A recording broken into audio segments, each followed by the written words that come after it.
Dr. Thomas Summerhill is an associate professor of history at Michigan State University, and he earned his PhD at the University of California in San Diego. He's currently working on a book on political dissent in the Civil War North, and his publications include the book he's talking about tonight, Harvest of Dissent, Agrarianism in 19th-Century New York, and another publication with James C. Scott, Transatlantic Rebels, Agrarianism in Comparative Context. He's had fellowships at the Yale University Program in Agrarian Studies and the Smithsonian Institution, and his historic preservation work has included funded research for the Michigan Department of Transportation and as a consultant for the Farmers Museum in Cooperstown, New York, as well as the Erie Canal Museum in Syracuse, New York. So I'll be passing the presentation over to him now, and we will be, there's going to be space at the end for questions. So if you do have questions, you can put those in the comments, and at the end, I will read aloud the comments and you can also unmute yourselves. So if you'd like to go ahead, Dr. Summerhill. Thank you, Elizabeth. Thank you for that introduction, and thank you and to Dylan for inviting me to give this talk. I'm really excited about it. It's been a while since I've had a chance to talk about Harvest of Dissent, and really it's you know, it's a good time for me to do so because I'm getting ready to publish my next book. And it's nice to kind of look back and see if I have learned anything in the intervening years since this was published. I also think it's very, very exciting that that Historic Red Hook has secured these Grange papers. When I was doing the research for my book, it was very difficult to find material on the Grange, very scattered and you know, held either still by active Granges or they had simply disappeared. So this kind of material is absolutely essential to all of us who are doing our historical work to really understand how organizations like the Grange functioned at a grassroots level. And certainly that was one of the things I was most interested in when I was doing my work. So it's really terrific. And I also want to join Elizabeth in encouraging you to take a look at Nancy Bendinger's piece on the Grange in the blog on the website. It is really terrific. And it balances very nicely the events in Red Hook with more state and national trends with the Grange. So I just, you know, I really think that this is wonderful, and I'm very thankful to be part of it. I was asked by Elizabeth at the beginning, you know, before I need to also thank Dylan for, you know, being part of this, and for using my book in his class, which, you know, is golden for us historians. Anyway, sorry. So the way I'd like to do things tonight is to try to sit in a comfortable chair in front of all of my books in my office, as you see I am doing, and try to present my presentation tonight less as a lecture, like I might give at a professional conference, and more as if, you know, we were all sitting together in the same room and having a conversation.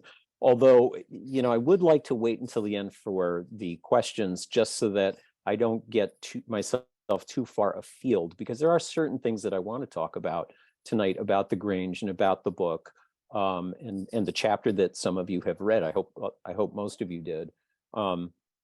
If I get very sort of 20,000 feet in the level that I talk, please forgive me. But I am very happy to get down into the details and the weeds of the chapter for anybody who would like to ask more detailed questions. And I'll try to answer them as, you know, as straightforwardly and briefly as I can when we get to that stage. So let me start by just telling you a little bit about me, and I'll try to keep this somewhat brief, and how I even came to write this book.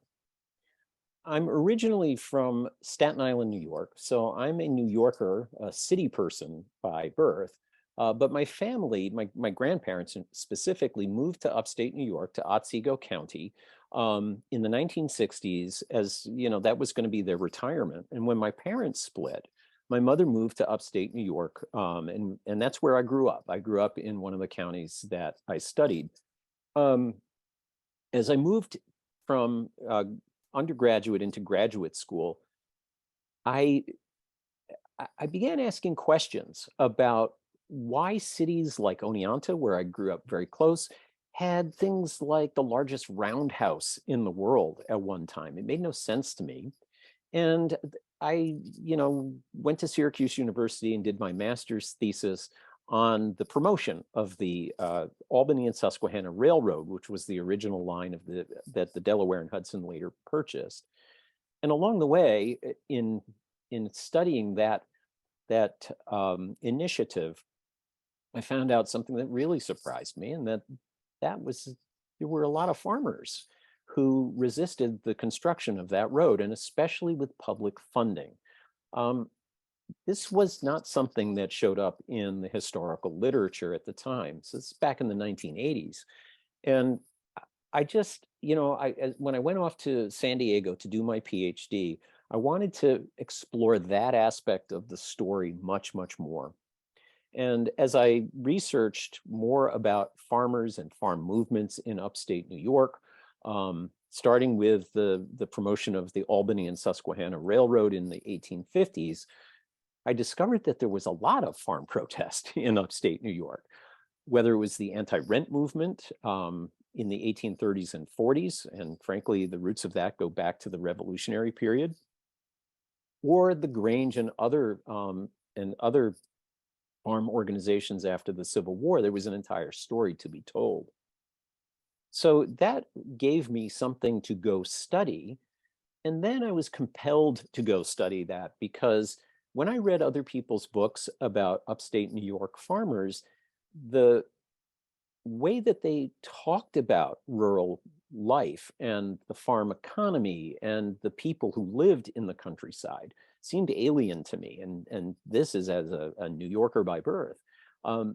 There seemed to be something that authors had really missed about the people who lived in the countryside. Maybe I was engaging in a bit of presentism at the time, but it just seemed that there was an exploration that needed to get done. And that is what led to me writing my dissertation on this topic, covering anti-rent, anti-railroad activities, tenant organizations, farmers clubs, and ultimately in the final chapter, the Grange. And I felt very much like part of my duty, in a way, since I thought that other scholars had not given voice to the farmers of places like New York. Part of what I thought my duty was to give as much of their voice to the book as I could. So I tried to get into local sources that people had never looked at, and I tried to use as many first-person accounts and quotes and things like this to build the story. I don't know whether that was a great strategy or not, but the book isn't so much jargonistic as it is revelatory, I think, in some ways, of how people thought about themselves and their place in the nation and the needs of the farm community.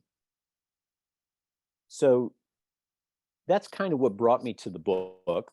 And along the way, I had something of a revelation as an author that I really had not thought about before I started the work.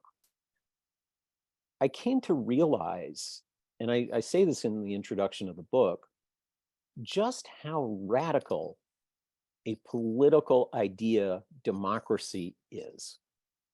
Democracy is not a system of governance that survives long or permanently or even dominates as a system of government throughout most of human history.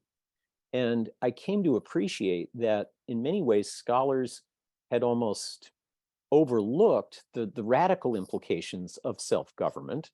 And when you start looking at movements like the ones that I examined, you start seeing just how truly radical in the implications their movements are, because they are calling for democracy. They are genuinely committed to the idea that individuals should share equally in governance, that people have responsibilities to each other to form a government that is beneficial to all, and so on. And that interest has really carried me forward. And if I have a few minutes at the end, I'll talk about how that impacts the current work that I'm currently getting ready for publication. So with that introduction, I've surprisingly kept myself to 6 minutes, which is only 1 minute over what I promised myself I was going to do. I'd like to just talk quickly, since this is a book talk, about how I feel about Harvest of Dissent 15 years plus after it was released. There's a lot of people who go back and look at their early projects and write articles overturning some of the things that they said. My predecessor here at Michigan State, an eminent scholar named Norman Pollock, who studied American populism in the 1890s, early 20th century, wrote 3 books, each of which overturned his previous interpretation of the populists. So I thought a little bit about how do I feel about Harvest of Dissent at this point, and I just wanted to share with you guys my own sense of it, and where its place in the literature ultimately has come to be. There are a few things I would change, actually, in the book. I think the general arc that I set out in the introduction to the book remains essentially sound. I think that political democracy is the central story to tell. And I also think that the farm movements, and I'll talk about this a little bit when I get to the Grange, that I studied were rooted in an American culture, tradition, and past, very much associated with Thomas Jefferson and his ideas about an agrarian republic, but they were always forward-looking. The movements that I studied were only partly reactive, and they were very much mostly active in how they viewed their place in the republic and what the ultimate goals that they had to solve the political issues of the day were. So I stand by all of those things, and I even stand by some of the things that at the time made it difficult for me to convince other scholars that I had, I had arrived at a conclusion they needed to pay attention to, and that others had not arrived at and should have. And specifically, that is the idea that the family farm is a unique economic entity. It's a special thing that sits in a different place than capitalism, and sets in a different place than feudalism, and sets in a different place than slavery or any of a variety of other systems for organizing farming, for organizing agriculture. These are people who were deeply invested in commerce, so they were engaged in the marketplace, but they rejected many, if not most, of the key features of American capitalism in the 19th century. And specifically, they rejected the idea of permanent wage labor. They rejected the idea that in that capital, that finance had its own logic and should not be governed by moral values. They rejected that concept, which was growing and strengthening throughout the 19th century. So, I think that that's been picked up on too. A senior scholar, a few years after I had published my book, a guy named James Houston, he was at Oklahoma State, I think he's retired now, wrote a comparative study of English estates, Southern slavery, and the Northern family farm. And citing my book quite frequently, he talked about how different family farming really was, and that it has to be seen as unique and its own sort of economic system. So, I've been quite pleased in a lot of ways with where the book ultimately has landed, especially since I had to pedal hard to make that case when the book was published. One last thing I want to say, because I think any good presentation, especially on a book of this of this age, needs to come with at least one confession. And I confess, I think I mishandled politics in the Civil War period, and for perfectly natural reasons. I was interested in how the politics of the time referenced and was influenced by farmer movements specifically, and I paid less attention to some of the other aspects of politics during that period. My current work shows quite clearly that the areas were deeply affected by the Civil War. There were active pockets of anti-war activity in almost every county of New York, and these certainly were among them. And I had sort of glibly said that, well, the war took place far away, and in many ways it didn't impact central New York. People could forget it was going on. And I still stand by that. But I would amend that by saying that the politics of the period were quite contentious. Indeed, I think that if I had really explored that a little bit more, it would have strengthened my final 3 chapters, because the Democratic Party, which was the home of most of the opponents of the war, was making common cause with immigrants and Democratic urban machines in resisting many of the Lincoln administration's wartime policies. And I think that would have translated well into some of my discussions of political change when I get to those in chapters 7 and 8.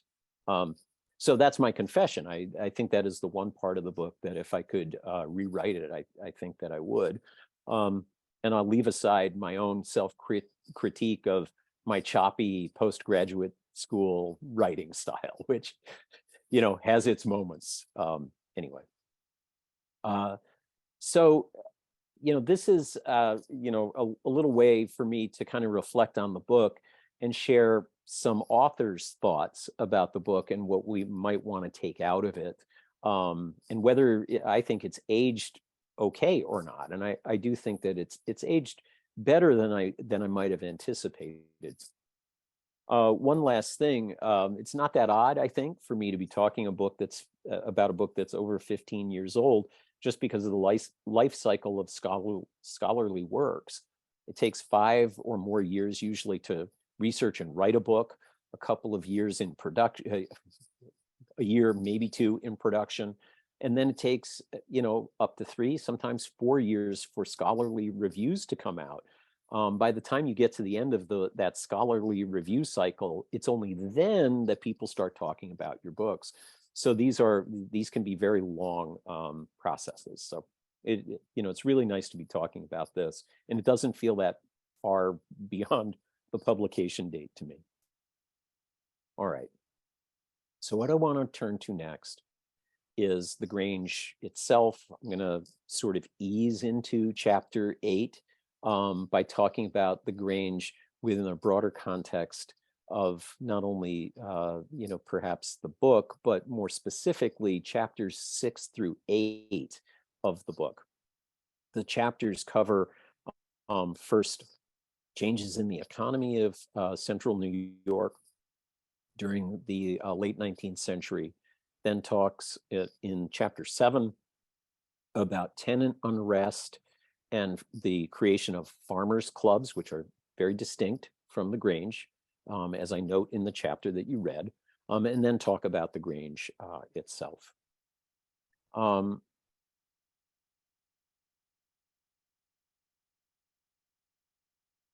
As I said just a few minutes ago, I think the through line that connects anti-rent, anti-railroad activists in the 1850s, the tenant organizations, farmers' clubs, and the Grange, is this commitment to political democracy. And it sounds very broad, but I think it's a very nice way to think about these organizations.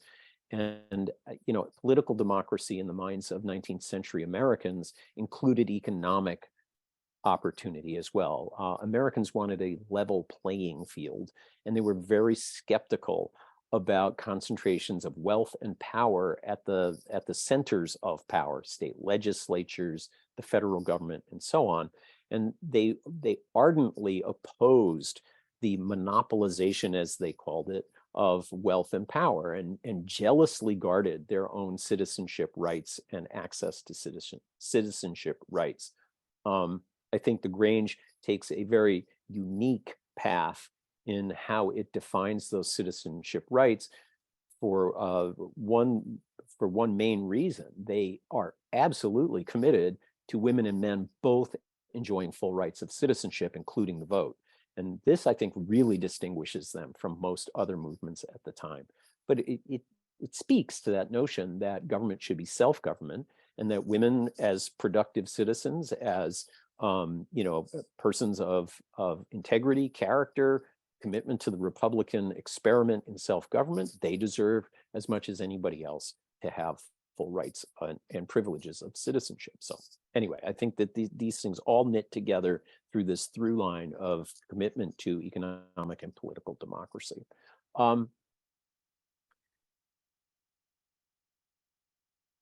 Each one of the organizations that I looked at in one way or another was fighting against what they saw as concentrated power somewhere else within society or within government.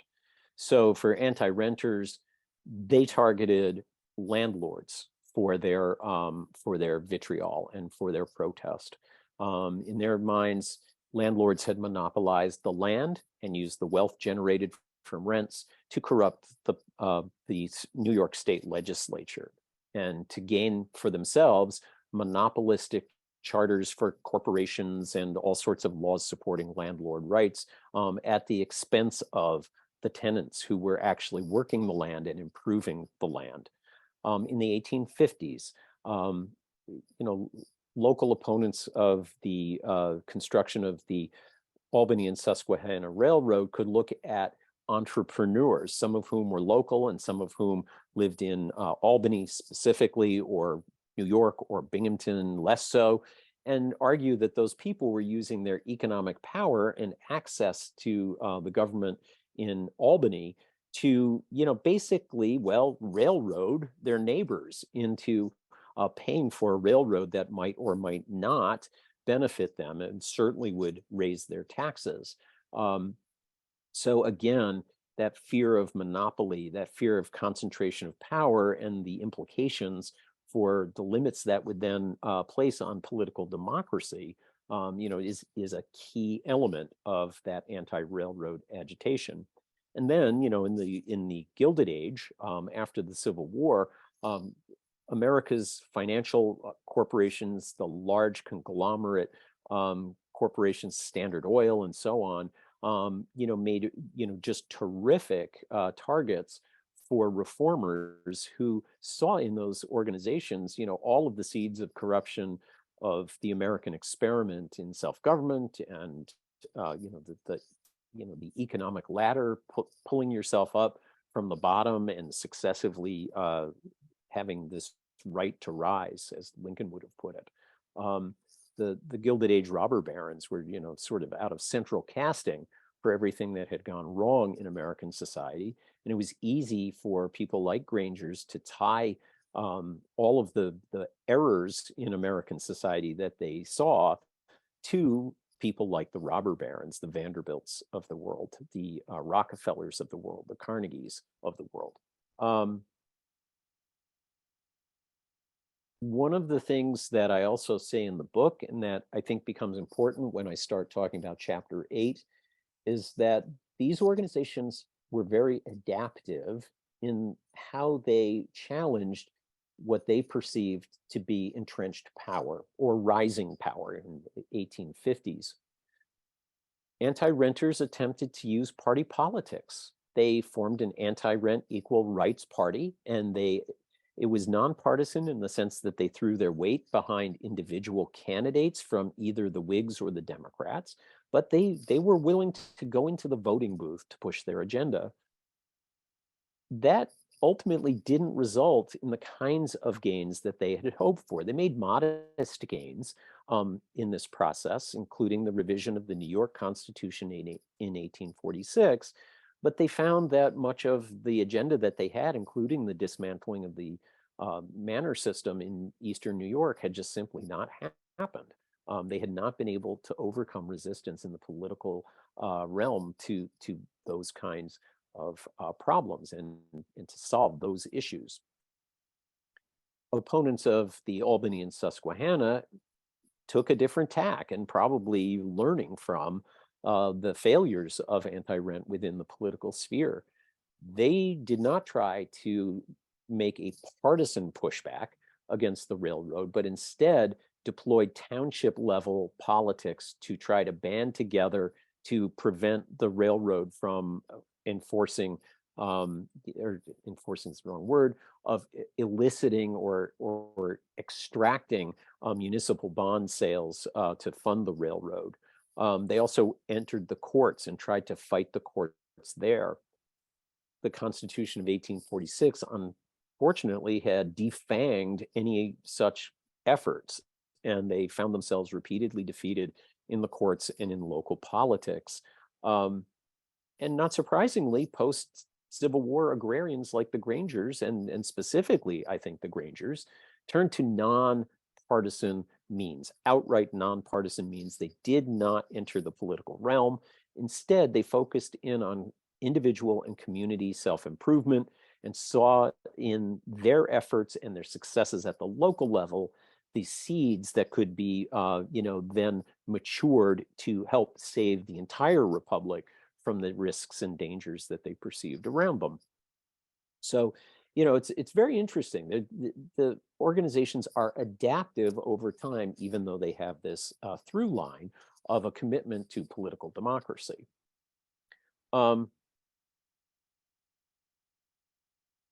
So to set up the Grange a little bit more specifically, I want to talk about the splintering of agrarian movements that I talk about in chapter 7. I'll do it very briefly. I don't want to spend a lot of time on it because I want to spend more time on the Grange. The post-war economy, which I'll detail in a second, really started a process of differentiation between different levels of farmers in upstate New York in the late 19th century. And what I mean by differentiation is that the line between tenant farmers, middling landowning farmers, and entrepreneurial farmers, or very heavily invested market farmers, those divisions became much more pronounced and even more permanent. A lot of pressure was put on farmers at the very lower end of the social ladder through economic dislocation because of the various economic depressions. I mean, what this meant is that the farm movements, which might have been able to cooperate more prior to the Civil War, just found themselves really looking for different things. They wanted something quite separate. So, for example, when tenant unrest on George Clark's estate, he was an Otsego County landlord who had a huge estate specializing in hops, but he also owned land in neighboring Montgomery County that was part of the same estate.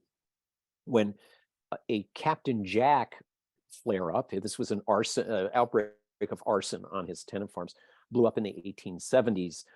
Those tenants, Captain Jack and his Modocs, demanded shelter from the marketplace. They actually asked for what we might describe in very simplistic terms as a reassertion of an older paternalistic system in which the landlord basically took care of the tenants, sheltered them from market production by allowing them to have very sort of casual leases, sort of customary leases, I guess is how I would call them, continue to engage in very mixed farming, and a variety of things like that, sort of not make improvements on the land. And these were the things that Clark was asking for. He wanted to survey all of his lands and figure out exactly how many acres he had on each plot. He then wanted to fix rents to acreage, and then he wanted the tenants to modernize production, mechanize, and things like this. It's not surprising that in addition to farms and barns and houses being burned, some of the Captain Jack targets for burning were machines. So you get a sense that for tenants, they're not seeing a ladder up, and so they choose arson. They choose a demand to stay within the landlord system, and they try to almost, I guess, fire shame Clark into renewing his former role as a beneficent or benevolent landlord who will kind of let them get by and keep them from losing their occupation of the farms. It's really interesting that they would turn in this direction. It's certainly not quite what the anti-renters had asked for, but I think it's tied to changes in the economy. And then at the top end of society, we have farmers' clubs, which were very different. They were made up of the most entrepreneurial farmers in their communities, and usually the larger farmers in the communities. These were farmers who were beginning to specialize in different products and become much more linked to a very specific crop or product. So, for example, unlike Grange farmers who would have a mix of crops on their land, so they would have some dairy cattle, they would have field crops, they would grow vegetables, they would have a variety of livestock. They were basically sort of hedging against, market downturns and making sure that if everything went wrong, they had food to eat and animals to slaughter and eggs to get from their hens. Unlike those folks, and the Grangers tended to make, for example, butter or cheese with their milk. Many of these entrepreneurial farmers by the 1880s and 1890s were becoming heavily invested in the New York City milk trade. So they were looking for cattle that would yield more milk. They were trying to scale up their operations so that they could, achieve economies of scale. And if they could achieve economies of scale, they would be able to get better contracts from milk suppliers in the city, and they would be able to therefore again level up or scale up their operations in kind. The farmers' clubs were exclusively male. They talked about business. They talked about lobbying efforts in the state legislature. They talked about lobbying efforts in the federal government. They corresponded with other business groups, other wealthy farmer groups. The farmers' clubs were not exclusively farmers in terms of their members. They included merchants and others. Almost all of the farmers' clubs members were distinguished by their relative wealth in their communities. They were a very different group than the other farmers who were in the same townships and counties that they lived in. If anything, in many ways, the farmers' clubs wanted to get rid of the smaller producers because they considered them to be a drag on the local economy or competitors in the marketplace who might not produce a high enough grade of product so that, say, Delaware County milk would have a good reputation in the markets of New York or Philadelphia. They were very aware and conscious of this and felt that a lot of the smaller producers were actually, causing problems with market share and quality. So, like I said, I don't want to detail those groups, but I did want to mention who they are because I think that helps us better understand who the Grangers are, because their organization is not like the tenant organizations.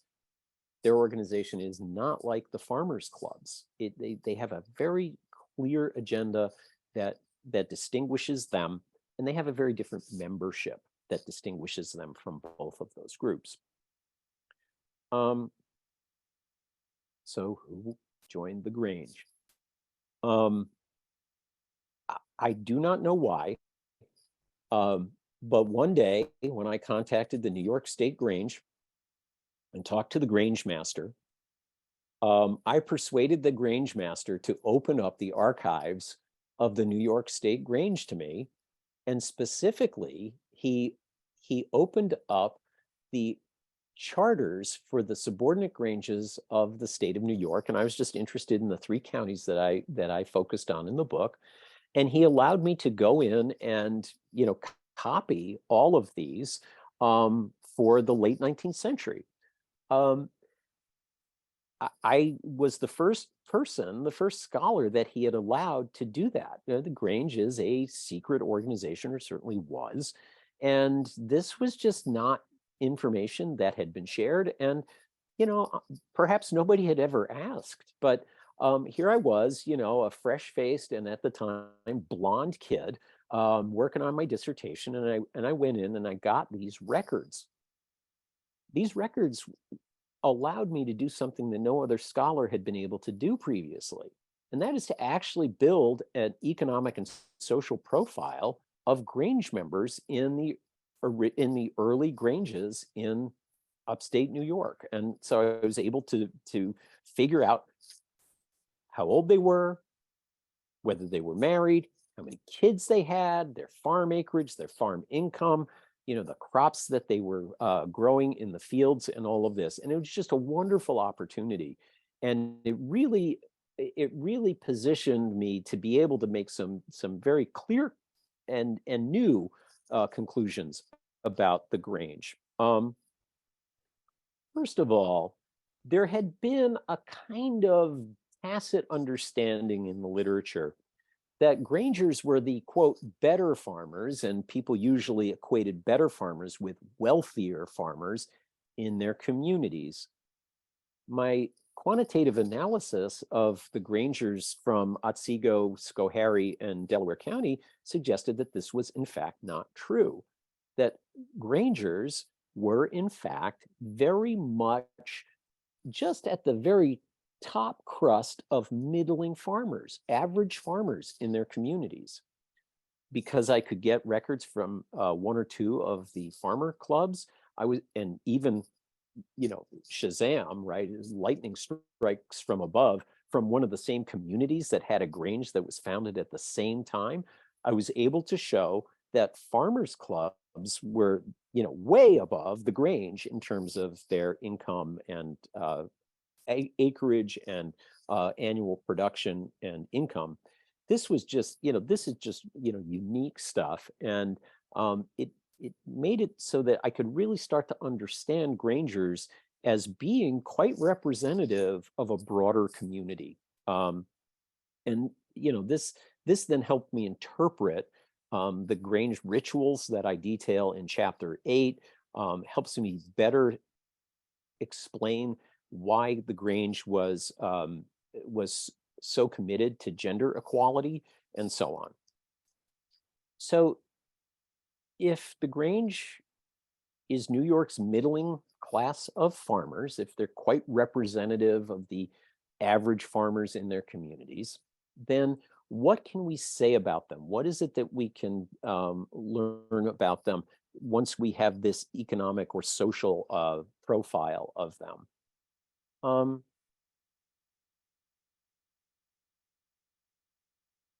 To answer that, I'm going to ask you to give me license to talk a little bit about the economy of upstate New York farming, because it'll all come together after I take this little road off to the side. It'll bend back onto the main road in just a moment.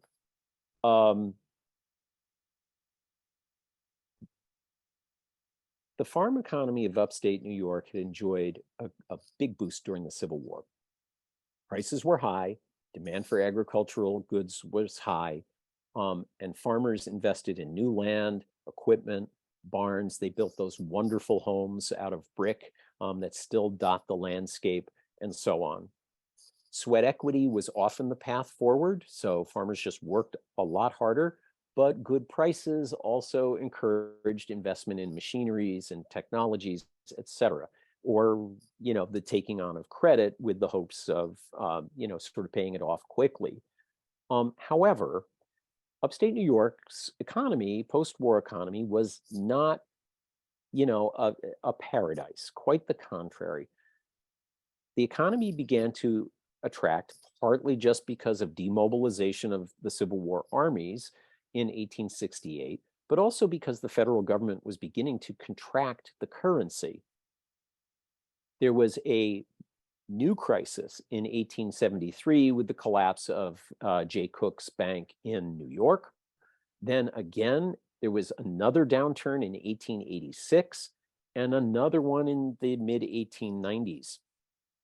In each of these phases, there was an increase in land abandonment, consolidation of farms, and farm tenancy went up. So there was the countryside knew that it was in this transitional moment, and farmers certainly knew this very, very well. Many farmers who lost their land and had to abandon their land in the 1870s took to the roads, and they became hobos, migrant workers. And their friends, their neighbors, they knew what had happened to the people around them, and they were fearful of the same thing happening to them. The economy was based on two major products. One was hops, and the other was dairy products. Hops was Central New York was the national leader in the production of hops at the time. Hops were highly speculative, and they were capitally and labor intensive to grow. It took years for a hops field to fully mature. It was costly to maintain it. They needed a lot of fertilizer. You needed poles to string the vines. And then you needed a large labor force to harvest the crop at the end of the season. Furthermore, hops had to be cured in hop kilns. And this was very delicate work. If you dried them out too much, you lost the value of them. If you didn't dry them out well enough, then they would heat in the bags, much like a green bale of hay, and the crop would essentially be destroyed. Hops were also graded because brewers wanted the best possible hops. And so if you didn't produce the best possible hops, you had a hard time getting at the top of the market and getting the best prices. Furthermore, England produced hops, other parts of the United States produced hops, and so hops were part of a global economy, and you could get burned even with a great bumper crop of high quality hops if England had a similar hops crop in the year that you produced yours. So price volatility was very much a part of the hops market, and it was well known by 1880 that many upstate New York farmers who had overinvested in hops lost their shirts and ultimately lost their farms. So by 1886, you see local newspapers like the Cooperstown Freeman's Journal talking to farmers about getting out of the hops market altogether. So hops, even though it was probably the most profitable of all the possible crops, was the one that people turned away from because of these downsides to it. Dairy farming, on the other hand, and hops required that you bring in a large set of harvesters, usually from outside. That caused all sorts of social problems and forced communities to have police forces and so on. It became, in many farmers' minds, a real problem rather than a solution. Dairy farming was very different. You could make a steady profit with modest returns using family labor, maintain a mixed crop strategy so that you could ride out bumps in prices or shortfalls in what you expected from your dairy production and things like that. And farmers turned more and more to dairying. What's important about dairying is that dairying was organized around family labor. and women and men shared different but very equivalent kinds of roles in the production of dairy products. Women were the people who primarily made butter and cheese. This eventually industrialized, but even in the 1880s, this would have been the case. And the men were responsible for milking, field crops, chopping wood, things like this. Women took care of a lot of the home duties and so forth. And they made decisions together. Men recognized women's contributions to this economy. They recognized their skill at making butter. Women who made the best butter, made the best, prices in the marketplace. And dairying didn't come with any of the downsides, the social dislocation and disruption of, say, the hops harvest. So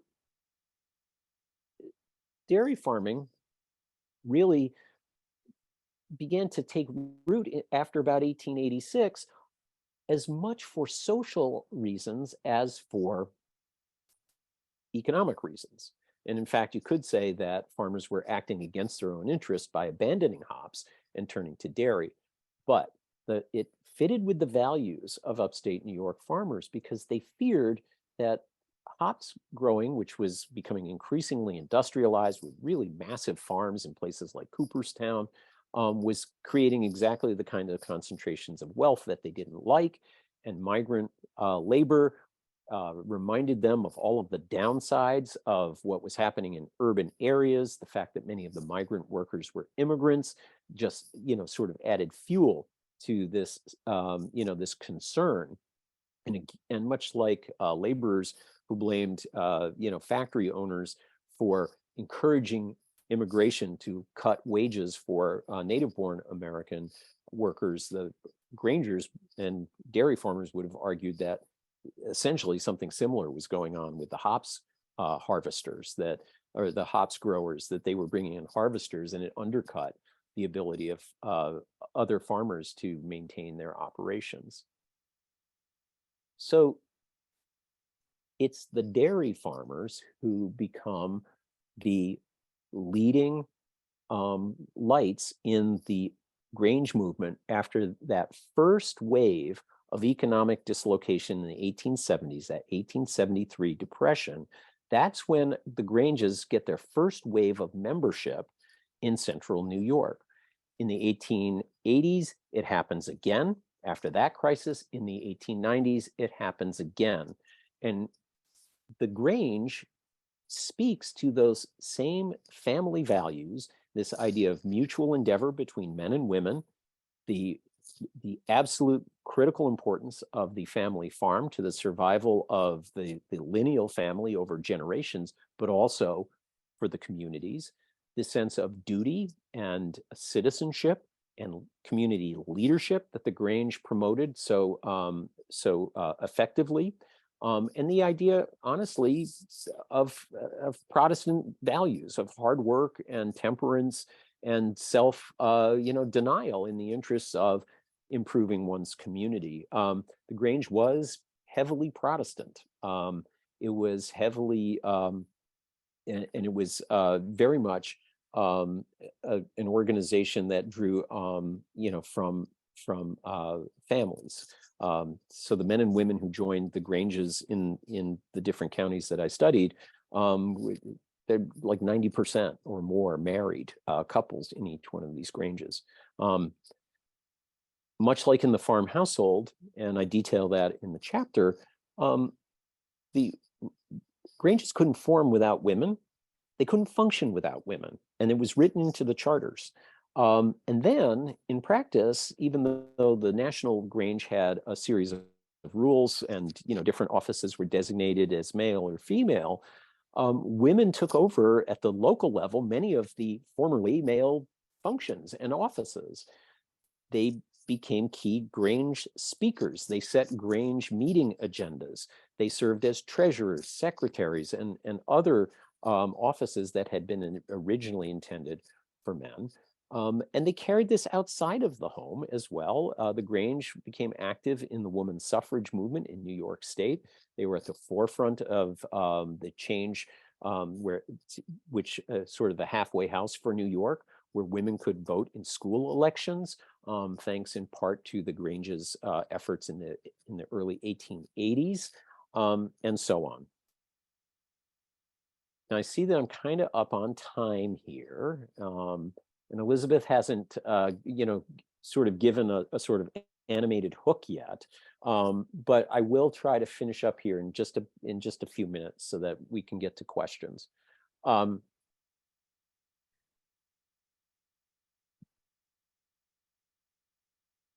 The key takeaway I think that we need to have of the Grange is that it was conservative in a certain sense, and certainly it was well, I want to say maybe xenophobic is better than anti-immigrant. It's kind of xenophobic. It was skeptical of Catholicism, so it's kind of conservative in that sense. And a lot of authors will say, that the organization is essentially a conservative organization on that basis. But they propose some very radical things in the interest of protecting this family farming system. They call for an income tax on wealth, a graduated income tax. They want to root out corruption in the state houses and in the federal government. So they want to make senators, US senators, elective. They call for railroad regulation. They are favorable to the application of the Sherman Antitrust Act to corporations, which initially was not done. They talk about having public ownership of railroads as essentially utilities, much like electricity or water, or similar to like the post office. They want to get away from the profiteering of banks by having the post office establish post office banks, which are effectively something like our savings and loans, as they were designed to be. So they could be fairly radical. And if you read them, I quote a guy from Delaware County, John MacArthur. I mean, he's very anti-corporate capitalism at the same time that he's trying to protect the commercial interests of Grangers. The Grangers are also radical in their feminism. I don't think that the Grange women would have ever thought of themselves as feminist.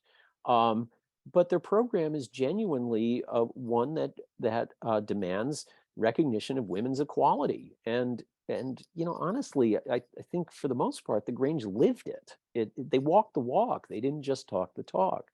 And that makes them radical.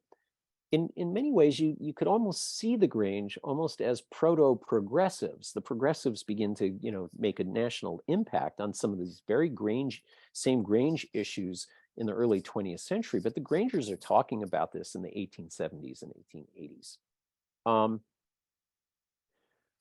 Last, I want to return to this series of events in the mid-1880s where farmers began to purposely get out of the hops market to transition more fully into dairying and to encourage their neighbors to do the same thing.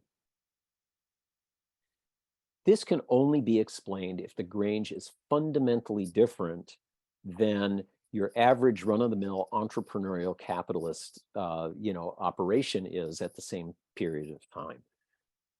They are making social decisions that have economic implications, but they are looking for something very, very different than profit maximization.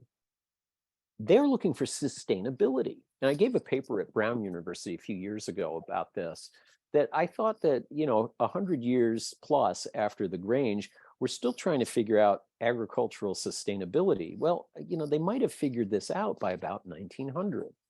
A family farm only functions if you protect its resources and develop its resources. So for farmers, a farm was almost like a big giant family savings account in which your labor, your investment of time, your improvements to the land and the buildings on it, built equity. And if you could maintain that equity in the face of the various economic forces that surrounded you in the nation and the globe, you could keep a level of prosperity that would be ample enough for you and your family to do well, but probably wouldn't distinguish you that much from other relatively prosperous people in your community. And you would still have time to devote to the kinds of improvement, education, self-help, community networking, and organizations, voluntarism that the Grange was so deeply committed to. I think it is unique. And I think that if we take anything away from the history of the Grange in states like New York, it's that. This is a unique organization that is trying to seek a kind of sustainability for farming and for the family farm that is in many ways very laudable, and which sustained itself. The great news, I think, is that the Red Hook Grange didn't close until nearly, it was not quite 2000, I guess. The Granges in my part of New York State began to wind down in the early 1970s. But if you think about it, after the period I'm talking about 1900, this organization goes on another 70 years. So there is something fundamentally solid and sound and sustainable about the kind of model of family farming that the Grangers advocated. Okay, I am going to really test your patience if I keep talking. And so I will open things up for questions. Thank you for listening. I think I went more like 55 minutes than 45. So thanks for your indulgence. Happy to indulge you. You tell a great story. So I'm going to invite people to ask questions. They can throw them in the chat, or if you want to use the raise your hand function, so I know you have a question, and then you can unmute yourselves. I have a couple of questions myself, so to give some people time to percolate, I wanted to start by asking, I know it's been a while since you did this research, but when you were doing the research, what were your favorite sources that you really enjoyed digging into? Boy, that's a great question. I'll be honest, and they were the hardest ones to work with.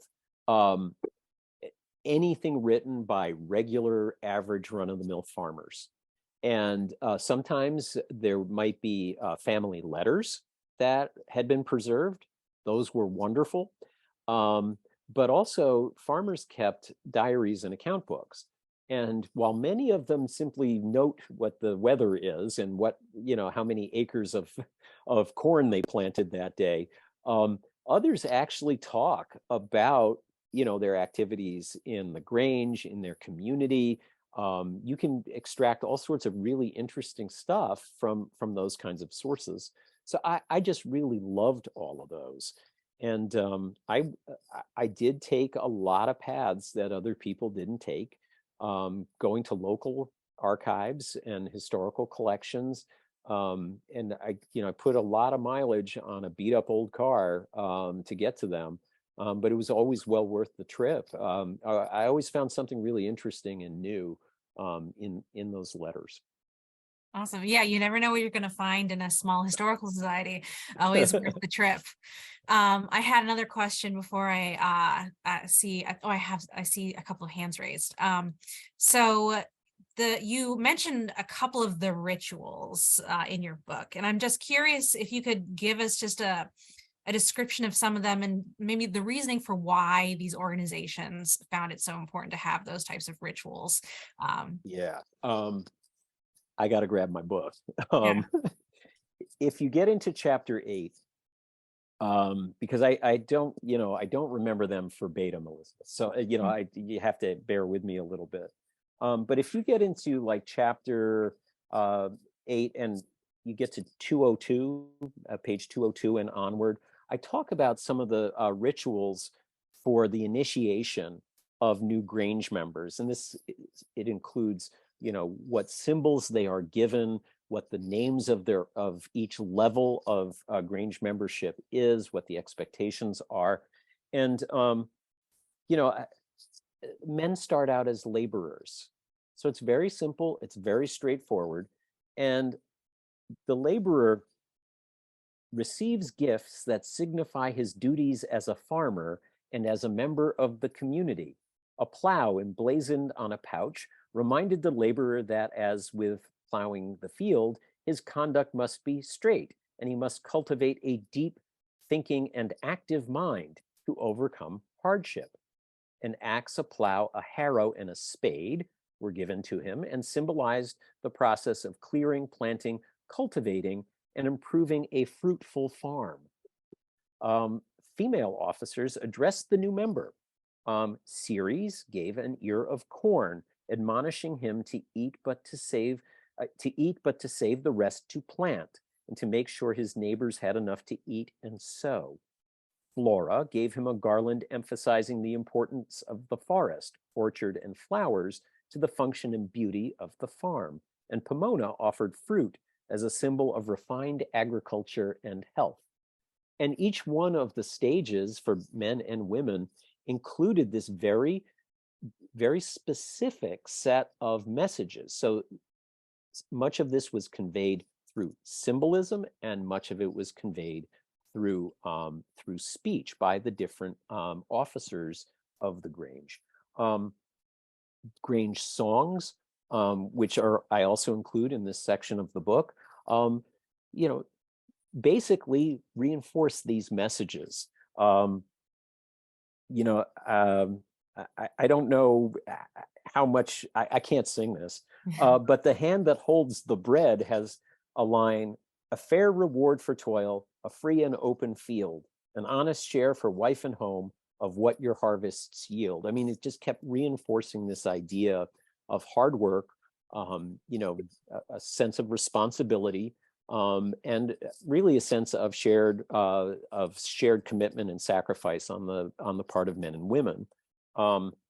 And again, if you haven't read this part, folks, of the book, these Grange rituals, I think, are really interesting, and it helps really reinforce what I was talking about how this organization really recognizes men and women as being equal partners in the farming operations and in community improvement, education, and advancement. So did that kind of answer what you were shooting for? Yeah, that's just great. Thank you. I love the imagery there. Okay, so I see that Pamela has her hand raised, so I'll just let her to unmute herself and ask her question. Hi, very interesting. As the granddaughter of a couple who were active Red Hook Grange members, I'm curious what the state of the Grange is on a national basis in the 21st century. Pamela, I do not have a good answer for that, except I think it's pretty much winnowed down to almost nothing. I do think there's still a Grange national organization, but the subordinate Grange is really, really shut down for the most part by the end of the 20th century. It's been replaced, I think, by a young people's set of organizations. I don't know if anybody knows about, for example, the organization, the Greenhorns, but they are sort of new wave Grangers who are people who probably never farmed in their lives, who have taken to the countryside to rebuild farming and to build it on a sustainable basis. And they have their own organization, they have their own publications, and they speak to many of the values that the Grangers spoke to, but with a much more 21st century kind of emphasis. So like I said, I mean, they're not generally from long lineage farm families. So maybe, I guess the best thing to say is that there's been a transition into new organizations, but there is still interest in the fundamental values and the perpetuation of the agrarian way of life through these other newer organizations. Okay, thanks. I see Thea has her hand raised as well. Hi, I just wanted to say I'm so excited to hear from you because I grew up in Otsego County. I grew up in Wellsbridge. Oh, wow. And my grandparents owned a dairy farm. They had moved from northern New Jersey to Wellsbridge, to Otsego, Unadilla. And they did it in an unusual way because they moved up when they were in their 50s. So, but it's, you know, it brings back a lot of memories, a lot of stories, and the idea, like the going to the Otsego County Fair and seeing all the Grange exhibits and all that sort of thing. I find it really interesting too, the idea of the sustainable small family farm, because it's just so hard to do that. But it does bring up a lot of the ideas like of Wendell Berry and talking about what we put into the land and how we can keep things if we don't put a lot of chemicals and we don't, you know, try to overdevelop and that sort of thing. But yeah, so it was very exciting. And then my parents bought their farm from another farming family, and I've inherited the journals that the farmer's wife kept every day from like the 1950s through the 60s. And so it's like the weather, but it's also the daily account of what was happening. So, you know, it's great to, the book is great and just so exciting to know of someone else who knows where Otsego County is. Not to mention Wellsbridge. And Wellsbridge, You know, for sure. common for sure. knowledge. Yeah. Well, one of the things I talked about at that Brown conference was the way in which New York State and the federal government, and I would also suggest Cornell University as well, beginning in the 70s and then picking up steam afterwards, really walked away from the family farm. So I think the decline in family farming in central New York has a lot to do more with public policy and less with the potential for family farming to sustain itself. And I really, I hate to, I eat their yogurt, and I'm very happy that they're in New Berlin, New York. That's how you can tell a real upstate New Yorker. That's It's right. not New Berlin, it's New Berlin. But I'm wonderfully happy that Chobani has their big operation in New Berlin. But on the other hand, they really backed away from what they claimed they were going to do when they initially proposed building the factory. They were going to buy from local, small, sustainable farms. They threw that out. Mm-hmm. And instead, what they did was they went to the state legislature and got, exceptions made for larger farms to be able to operate so that they could send milk on a contract basis to Chobani and be able to produce huge amounts of manure that previously had been against regulations. I mean, that is not really, that's not a statement that somehow small family farmers could not produce for Chobani. It's a statement that Chobani and the state were willing to walk away from that. I read, a number of publications in the 90s, early 2000s from Cornell University, which kept pushing for, more and more, genetically modified crops and, things like this, and more fertilizers and various sophisticated insecticides and herbicides and all this. And I just wondered, why are we doing this? I think that if you're on smaller plots of land, the farm operator has plenty of incentive to take care of those things and can do so in a manageable way because their farm sizes are not huge, and they leave a relatively modest footprint in the environment. Well, I know for my grandparents, there was my grandmother, my grandfather, they milked the cows. They had, milking machines. They didn't go until a bulk tank until way down. That was only because they were kind of forced to do that. But when they sold their farm, they sold the herd as a unit and they took a lower price because they didn't want to separate the herd, and all the cows had names. But that's kind of a rarity. And but they made an okay living, but they never took a vacation. And there's a lot of days out in the hayfield and that sort of thing, but very, very few pesticides or anything like that. It was all very natural. And all jerseys. not Holsteins. Not Holsteins. No, no, no. The a friend of mine here at Michigan State, he's in the Department of in the College of Agriculture. He tried starting an organic dairy farm in Michigan's Thumb area, and he just found that he just simply wasn't able to compete with a relatively small herd. I think he wanted to run 80 milking cows, which to me sounds big, but he said that's pretty modest. He just couldn't do it. He couldn't buy enough in bulk, and he had a hard time marketing it because he wasn't supplying enough milk and so on. And he just gave it up and just said, forget it. I just can't do it. If we're going to change that dynamic, and I go to upstate New York all the time. My family still has property in Otsego County. You could turn that back into dairying country without a lot of hard work. And we always talk about the problems in rural areas. Well, it starts with passing policies and regulations that discriminate against small farmers. So anyway. It's really interesting. I'm glad you told me that you're from Otsego County. That's wonderful.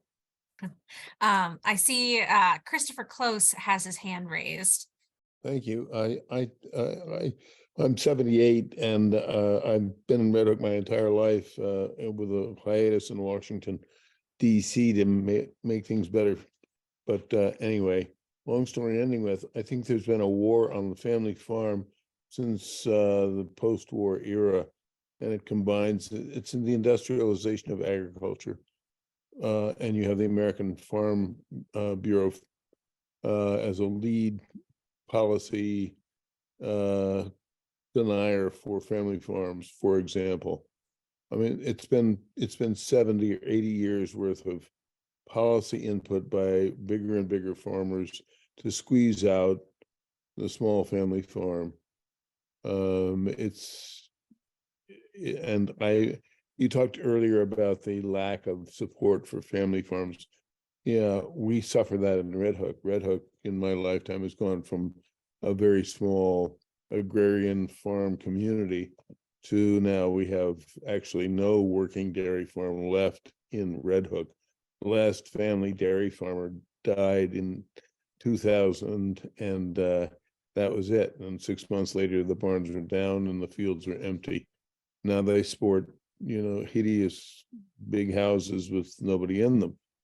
So the future is grim as far as I'm concerned, but the future is also it's at the same time very positive because I find a new wave of really bright, smart, active people coming in looking for what everybody wants, which is connectivity, community, and we are very much involved here in Red Hook and trying to maintain our past by looking to the future with the lessons of the past. And I really appreciate your conversation tonight. I think it's a lesson for all of us that we continue to need to be involved in Red Hook and in Otsego County and Wellsboro, wherever we live. Because what you're talking about, I really think is this idea of the Grange. It's a utopian, we've had our share of utopias coming out of New York, but I think it's a really practical utopian view of the world. And, if we can get somewhere near that 50 years from now, 70 years from now, I'll be very, very happy looking down from wherever I am. Thank you very much. Thank you for the comments. I feel very similarly, obviously, I as a young man, all the farms were still working. We bought our milk fresh from one of the local farmers. We would drive in, he'd fill up one of those big pickle jars basically with milk. We take it home, and that'd be it for the week. We got our eggs locally, all of those kinds of things. And we all, honestly, we knew everybody, which, Yes, we did. is also something you mentioned, connectivity, that organizations like the Grange specifically addressed. They really felt that farmers could get isolated, and that if they became isolated, they would be vulnerable. And we don't often think in the 21st century about isolation, social isolation, making us vulnerable politically, but it ultimately does. We are still very social animals, even while we're doing this on Zoom. Thank you. I still, we're still face to face in a way.